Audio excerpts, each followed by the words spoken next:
दो प्रकार के क्या क्या क्या वृत्ति ज्ञान और स्वरूप ज्ञान। वृत्ति रूप ज्ञान और स्वरूप ज्ञान। फिर परोक्ष ज्ञान अपरोक्ष ज्ञान, ये किसके भेद हो जाएंगे? ये वेदांत के दो प्रकार जो मतलब क्या है? हाँ, तो वृत्ति ज्ञान का भेद वृत्ति है। ज्ञान, वृत्ति ज्ञान में ही परोक्ष अपरोक्ष ज्ञान होता है। हाँ, और आत्मा का सीधा सर्वदा अपरोक्ष है। कल ये बोलना भूल गए थे। आत्मा का सदा अपरोक्ष ज्ञान है। यद साक्षात अपरोक्षात ब्रह्म, ऐसी श्रुति आती। आत्मा का जो ज्ञान है सदा स्वरूप ज्ञान है और अपरोक्ष ज्ञान। अपरोक्ष। और वृत्ति ज्ञान है, परोक्ष भी है अपरोक्ष भी है।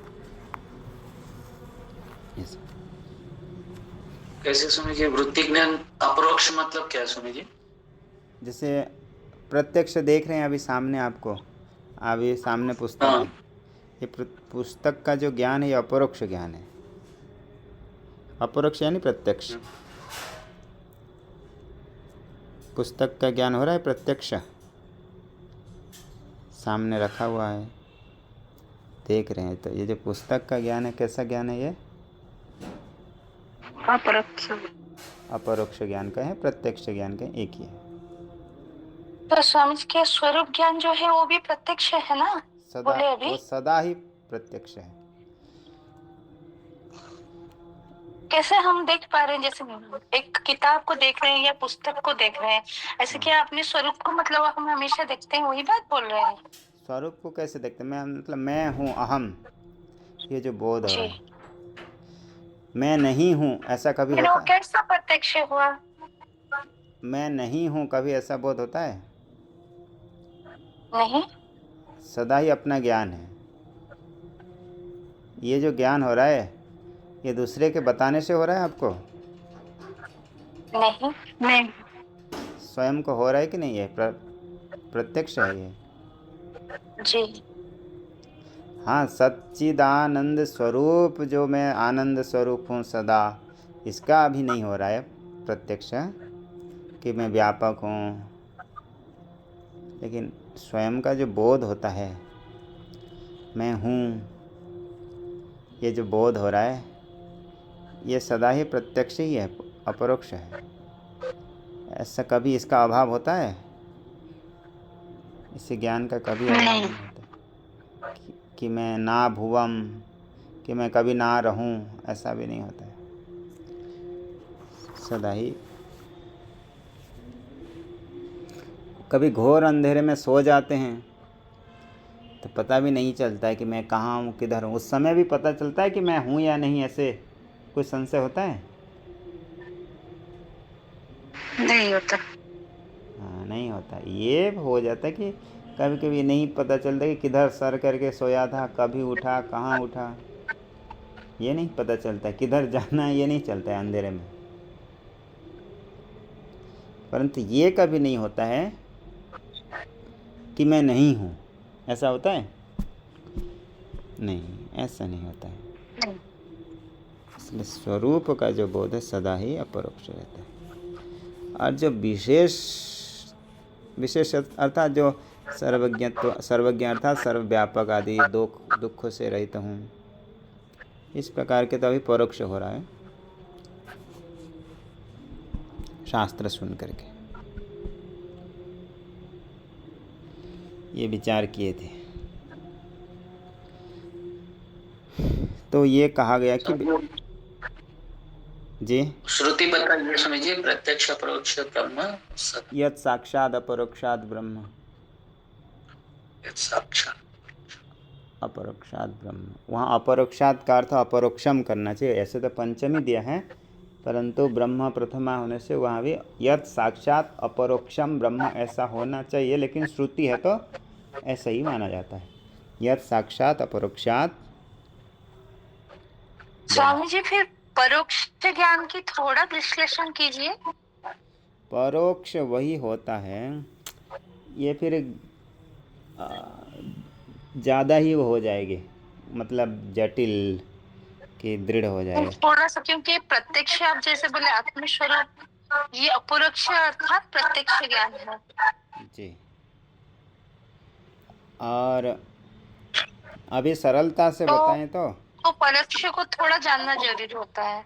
परोक्ष यानी वही ज्ञान है। अब वेदांत के दृष्टि से या न्याय के दृष्टि से, न्याय के दृष्टि से सरल पड़ जाएगा। पहले बता देते हैं, देखिए कि जो इंद्रियों के द्वारा जो ज्ञान होता है उसको क्या कहेंगे? प्रत्यक्ष। प्रत्यक्ष अपरोक्ष ज्ञान कहेंगे। जो भी ज्ञान इंद्रियां से होता है वह ज्ञान प्रत्यक्ष है। और बाकी जो ज्ञान है, अन्य प्रकार से जो ज्ञान होता है वो अन्य प्रकार मतलब जैसे शब्द से सुने आप ज्ञान हुआ, इंद्रिय के माध्यम से सुने ना स्वामी जी। लेकिन आपको शब्द का प्रत्यक्ष हुआ, लेकिन आपको शब्द वो सुन, जो हम इंटरप्रिटेशन करते हैं ना, जैसे जो मन से जो अभी आपको कहेंगे कि देखो मेरे पास यहाँ पे एक घटा रखा हुआ है, घड़ा। आपको ये शब्द आपने सुना कि नहीं? आपने सुना, तो शब्द का ज्ञान आपको प्रत्यक्ष हुआ। किसके द्वारा? श्रवण इंद्रिय के द्वारा। परंतु आपको घट का जो ज्ञान हो रहा है कि स्वामी जी के वहाँ एक घड़ा है, यदि मेरी बातों पे विश्वास है तो आपको इतना ज्ञान हो गया कि वहाँ पर एक घटा है। इतना ज्ञान है आपको, इसमें कोई संशय नहीं है। तो आपको जो घट का ज्ञान हुआ वो परोक्ष है। ठीक है, शब्द आदि से जो ज्ञान होता है कैसे होते हैं? परोक्ष है। और इंद्रियों के द्वारा जो ज्ञान होता है वो प्रत्यक्ष। वेदांत का प्रत्यक्ष थोड़ा सा क्लिष्ट है। वेदांत का प्रत्यक्ष ऐसा है कि देखिए, दो चैतन्य होते हैं, यानी एक वस्तु है और एक प्रमाता है। तो वस्तु का जो चैतन्य, वस्तु में जो चैतन्य उसको कहेंगे विषय चैतन्य, प्रमेय चैतन्य, विषय चैतन्य कहेंगे। जैसे घट का आपको ज्ञान हो रहा है, आपके सामने रखा हुआ है घड़ा, जो ये ज्ञान है घट ज्ञान भी वास्तव में वेदांत में सब क्या है? चैतन्य ही है, आत्मा ही है, ब्रह्म ही है। तो वो हो गया घटावच्छिन्न चैतन्य कहेंगे, प्रमेय चैतन्य। ये समझ में आया?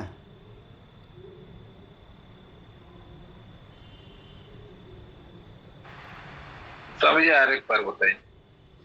देखो संसार में कितने वस्तु का ज्ञान हो रहा है आपको? सभी ज्ञान हो रहा है कि नहीं? जो भी बहुत कुछ तत्तदाकार से। जैसे आपके सामने पुस्तक रखा हुआ है, पुस्तक में देख रहे हैं मान लीजिए, तो पुस्तक का ज्ञान हो रहा है कि नहीं? हो रहा है, प्रत्यक्ष हो रहा है। तो ये जो वस्तु है वास्तव में ब्रह्म से कोई अलग नहीं है। सब कुछ क्या है? ब्रह्म ही है। तो बोले ब्रह्म है, कैसे पता चलेगा? तो आपको जो वस्तु का ज्ञान हो रहा है उसमें भी एक चैतन्य है, जिसको कहेंगे घटावच्छिन्न चैतन्य। घट का ज्ञान हो रहा है तो घटावच्छिन्न चैतन्य। पुस्तक का ज्ञान हो रहा है तो पुस्तकावच्छिन्न चैतन्य। ऐसे कह रहे हैं। यहाँ तक पता चला? जी समझ। देखिए तो पुस्तक है तो पुस्तकावच्छिन्न चैतन्य। आपको चैतन्य का ज्ञान हो रहा है क्या? नहीं। आपको ज्ञान किसका हो रहा है? विषय का। जो भी सामान है, वस्तु है, उसका ज्ञान हो रहा है। लेकिन वास्तव में जो भी पदार्थ है उसमें तो दिख रहा है, तो किस में दिखता है? चेतन में दिखते हैं। अध्यस्त वस्तु दिखता किस में है? चेतन में, चैतन्य में, अधिष्ठान में है। तो इसी प्रकार ये वस्तु का जो मूलभूत कौन है? चैतन्य है। हो गया। तो उसी चैतन्य का क्या होता है? हमारे जो अंतःकरण में भी एक चैतन्य है कि नहीं है? जी जिसको कहते हैं जीव, प्रमेय, ये प्रमाता कहते हैं।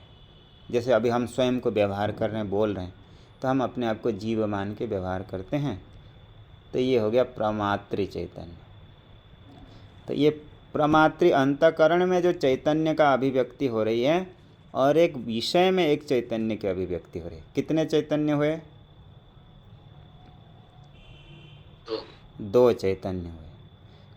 पता चला ये सबको, आप सभी को? जी एक है विषय चैतन्य हुआ, और एक अंतःकरण प्रमातृ चैतन्य, अंतःकरण में जो चैतन्य है। ये दोनों यदि एक हो जाते हैं तो उसको क्या बोल देते हैं? प्रत्यक्ष। इसको कहते हैं प्रत्यक्ष कहते हैं। तो बोले ये दोनों कैसे एक हो सकते हैं? एक कहाँ पर है? बाहर है, और एक अंदर है। तो दोनों एक हो सकते हैं कैसे? ऐसे तो नहीं एक हो सकते। तो दोनों के माध्यम से एक, दोनों के बीच में एक सन्निकर्ष संबंध बनता है। ठीक है। एक विषय चैतन्य और जो प्रमातृ चैतन्य है, दोनों के मध्य में क्या बनता है? एक संबंध। उसी संबंध के माध्यम से दोनों क्या हो जाते हैं? एक हो जाते हैं। उस संबंध का नाम क्या है? वृत्ति। उसी संबंध को क्या कहते हैं? वृत्ति। जिसको आप दूसरे शब्द में बोलेंगे तो ज्ञान। दोनों का जो संबंध है परस्पर में, उसको क्या कहेंगे? ज्ञान वृत्ति कहते हैं। वो वृत्ति भी क्या कोई अलग पदार्थ है क्या? नहीं, वो भी एक चेतन है। मतलब ये वृत्ति यानी जो संबंध, वो कैसे बनता है? क्या है? कल बताए थे। वृत्ति क्या है? ज्ञान क्या है? अंतःकरण भी परिणाम है। अंतःकरण का जो परिणाम है वो है ज्ञान वृत्ति। तो ये जो अंतःकरण है हमारे, क्योंकि अंतःकरण में भी एक चैतन्य है कि नहीं, उसको कहते हैं प्रमातृ चैतन्य। और एक सामने पड़ा हुआ है विषय अवच्छिन्न चैतन्य। तो दोनों में जो संबंध बनता है वो किसके द्वारा बनता है? वृत्ति के द्वारा। तो वो जो वृत्ति है, वो वृत्ति को ज्ञान कहते हैं। तो वो बनता कैसे हैं? चक्षु के माध्यम से बनता है। ऐसे जैसे चक्षु की कोई इंद्रियों के माध्यम से बनता है। आप चक्षुष के माध्यम से सामने पड़ा वस्तु को आपने देखा, तो आपके चक्षु का संयोग किसके साथ हुआ? उस वस्तु के साथ हुआ। जब वस्तु के साथ आपका चक्षु का संयोग होता है, तो वहाँ पर आपके मन में, अंतःकरण में एक वृत्ति बनती है। और वृत्ति के माध्यम से अंतःकरण का संयोग वहाँ पे होता है। वृत्ति क्या हो गया? द्वार। वृत्ति को क्या कहते हैं? द्वार। ये वृत्ति नहीं, चक्षु आदि इंद्रियां क्या हो गए? द्वार हो गए।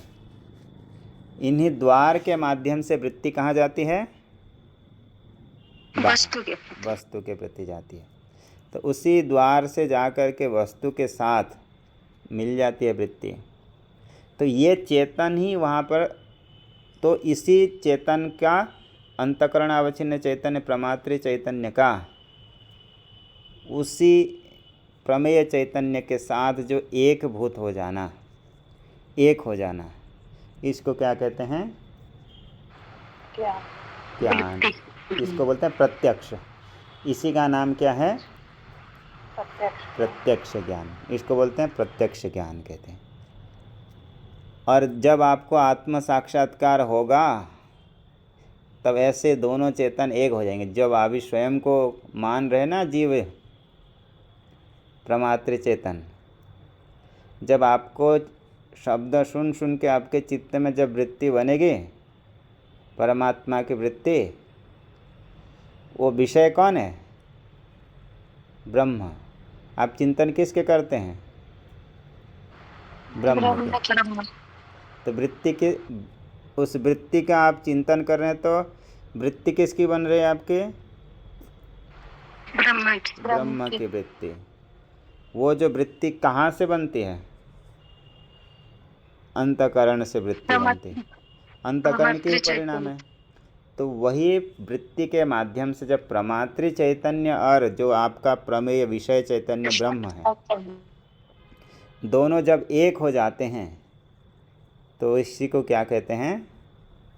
साक्षात्कार हो गया, प्रत्यक्ष हो गया। यानी दोनों में कोई भेद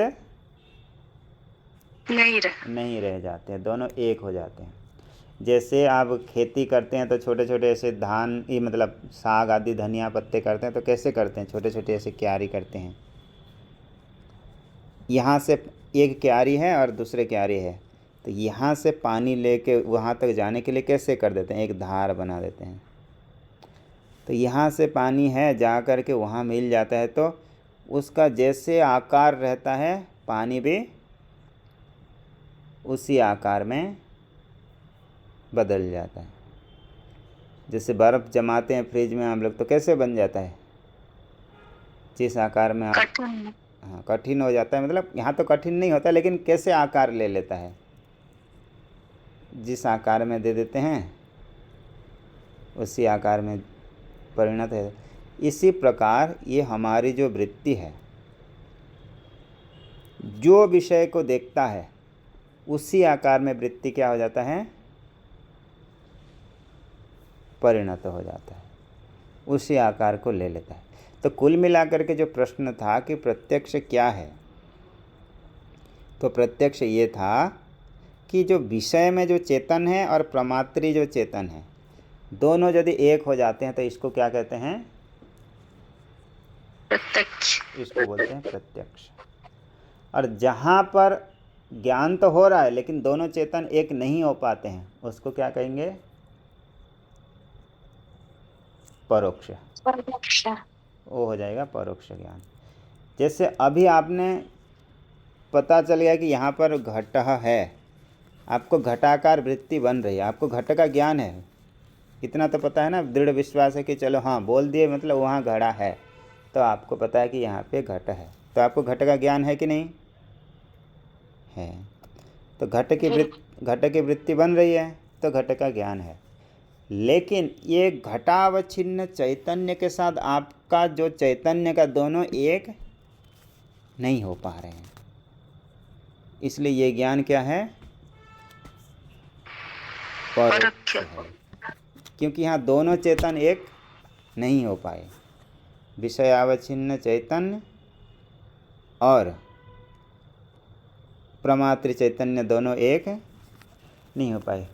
क्योंकि आपका जो इंद्रियां हैं इस घट के साथ संबंध हो पाया? चक्षुर इंद्रियां नहीं हो पाया।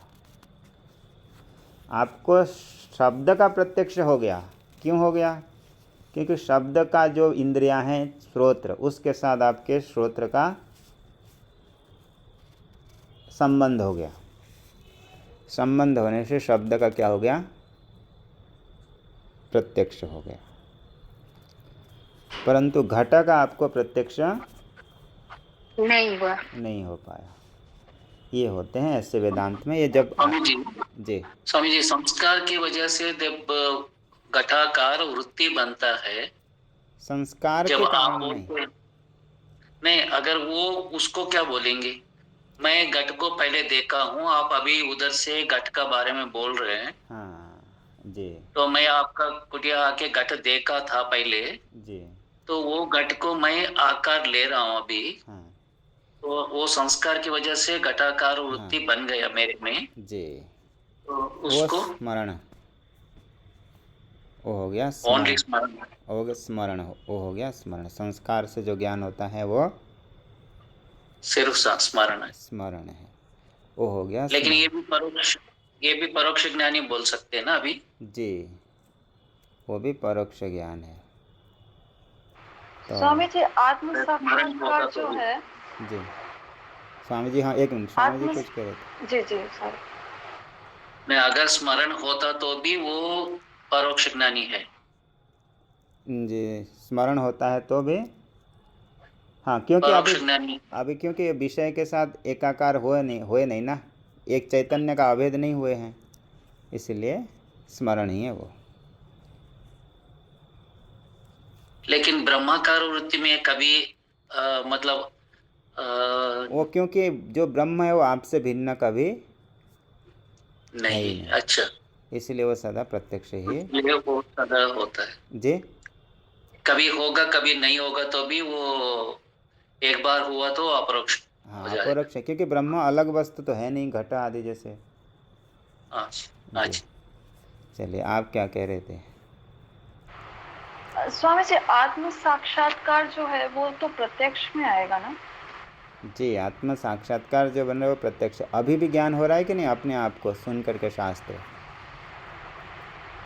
जी ये जो है परोक्ष है।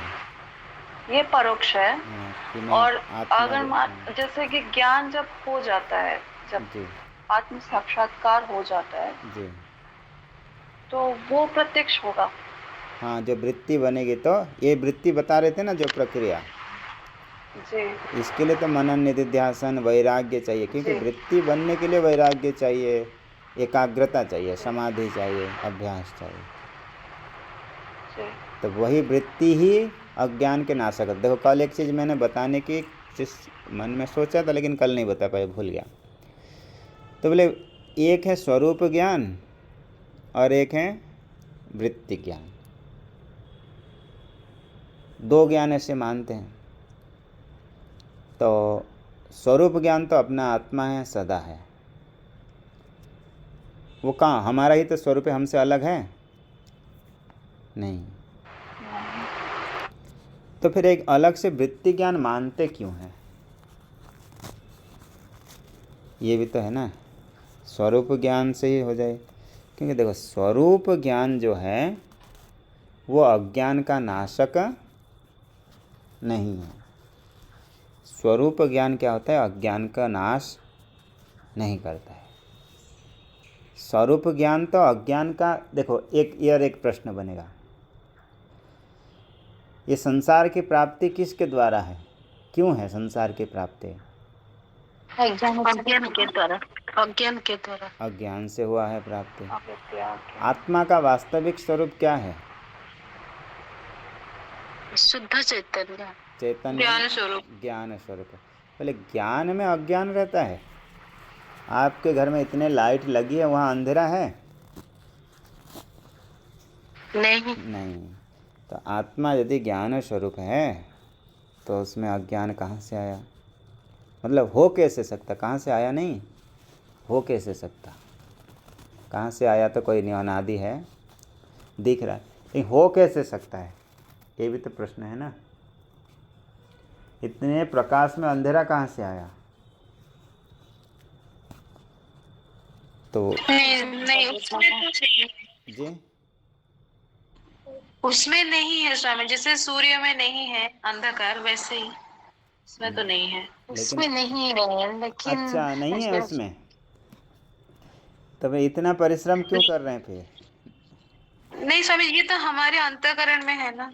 अंतःकरण में अज्ञान नहीं मानेंगे, ये क्योंकि मलिन तो है, नहीं, इसीलिए वो प्रतिबिंबित नहीं हो। देखो मलिन कौन, आत्मा मलिन है, नहीं मलिन नहीं है, अज्ञान ढक देता है स्वामी जी। जैसे लाल एक फूल स्फटिक के पास रह के उसकी आवरण कर ढक देता है तो पता चलता है कि स्फटिक भी लाल है, उसी तरह ही यही बात है, उसको बस ढक, मतलब भी अज्ञानता है।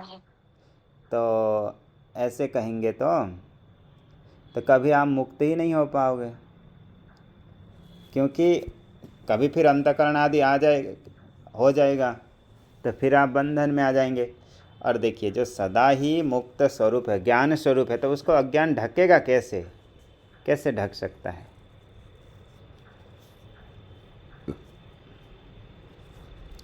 स्फटिक होने पे इसमें मुझे ये अंतकरण की वृत्ति है ना, जो इसके लिए तो ढक रहा है। अंतकरण की वृत्ति कहाँ? अज्ञान ढकता है। किसको ढकता है? आत्मा को। कौन ढकता है?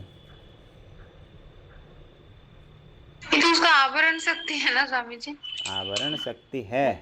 आवरण शक्ति आपके, जी। आवरण शक्ति क्या आपके अंधकार में आवरण शक्ति आपके लाइट को ढक देता है?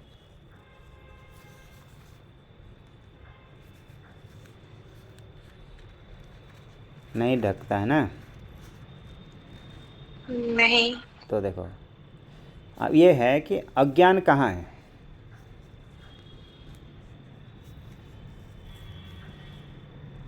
अंतकरण में है। नहीं, देखो जड़ में अज्ञान नहीं मानते, क्योंकि अज्ञान से अंतकरण होता है, अंतकरण से अज्ञान नहीं है। कारण अपने कार्य में रहता है। मिट्टी में घड़ा है कि घड़ा में मिट्टी है? मिट्टी से घड़ा। हाँ, तो अंतकरण में कैसे अज्ञान रहेगा?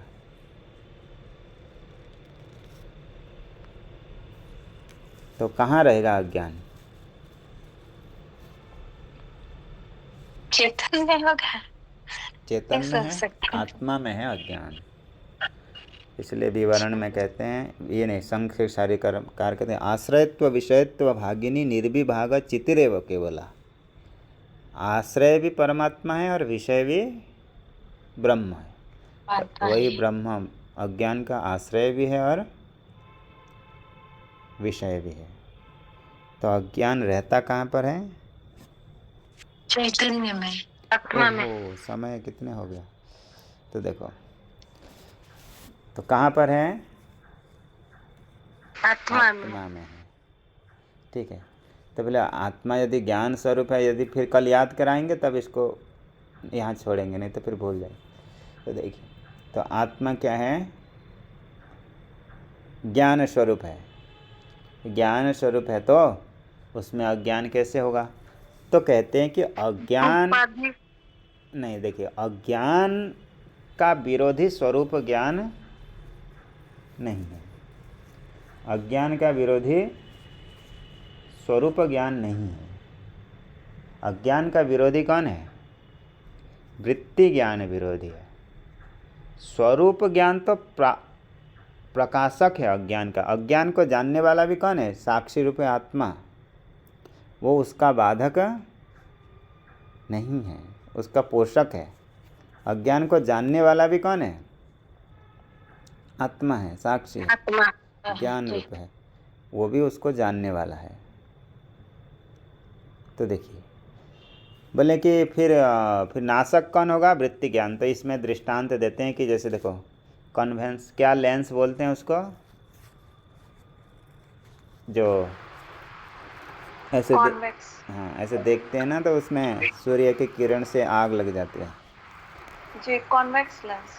हाँ, सूर्य ऐसे सामान्य वस्तु को सूर्य प्रकाश करता है, जलाता है? नहीं। यदि उसको जलाना है तो कैसे करते हैं?